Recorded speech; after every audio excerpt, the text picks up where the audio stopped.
How to create a Jip file. Jip files are a great way to compress and organize files into one convenient package. Let's get started.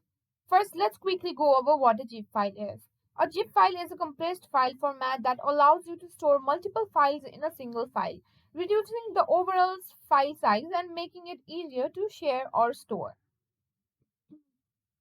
To create a Zip file on Windows, follow these simple steps. First, select the files or folders you want to include in the zip file. You can do this by clicking and dragging your mouse over the items. And let me simply open. Now, next right click on the selected files and folders. Hover over to compress to zip file. And that's it. Now you know how to create a zip file on Windows.